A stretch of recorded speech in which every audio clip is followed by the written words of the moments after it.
What more can the gas industry do to establish itself as the dominant fuel of choice? I think what the gas industry needs to do is it needs to continue to reiterate its message that gas is available. There's a lot of infrastructure, there's a lot of gas resource available. It's affordable, has to make sure that it is competitive and that it's dependable, so that renewables with their intermittency, gas is the most dependable backup fuel for renewables. And I think really they need to continue to convince policymakers, convince governments, convince the public that gas is a necessary part of meeting continued energy growth with at an affordable on an affordable basis and minimising carbon output within that context. Do you believe US LNG exports can satisfy and maintain Asia's gas demand in the long term? Well, Asia has a huge growth in energy forecast, which will play through into a huge growth in gas demand, which will play through into a huge growth in LNG demand. Is the US able to meet all of that growth in LNG demand? Well, the US is a big exporter, but I think it's probably unlikely that the US will be able to supply all of Asia, or will end up supplying all of Asia. I think Asia will continue to value diversity of supply. It will continue to look to multiple suppliers to meet its gas and LNG requirements.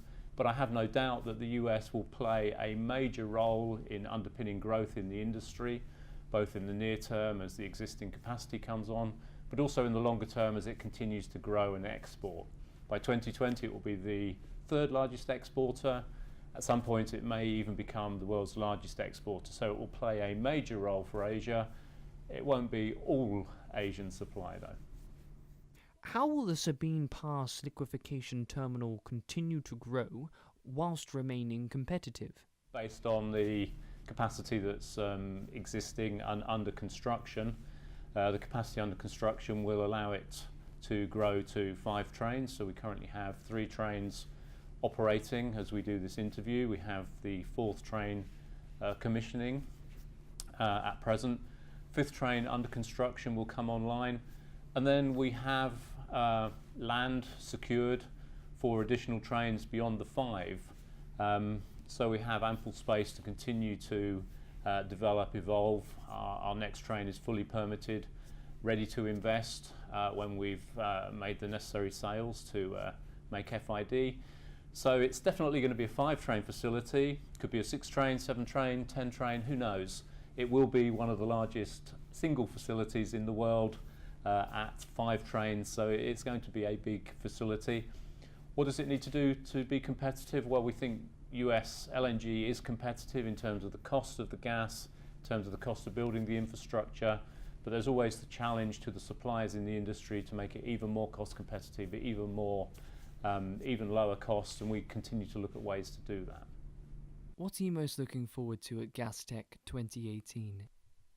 So I'm confident that content of Gastech 2018 is going to be fantastic and is going to be some new things that you'll want to hear about.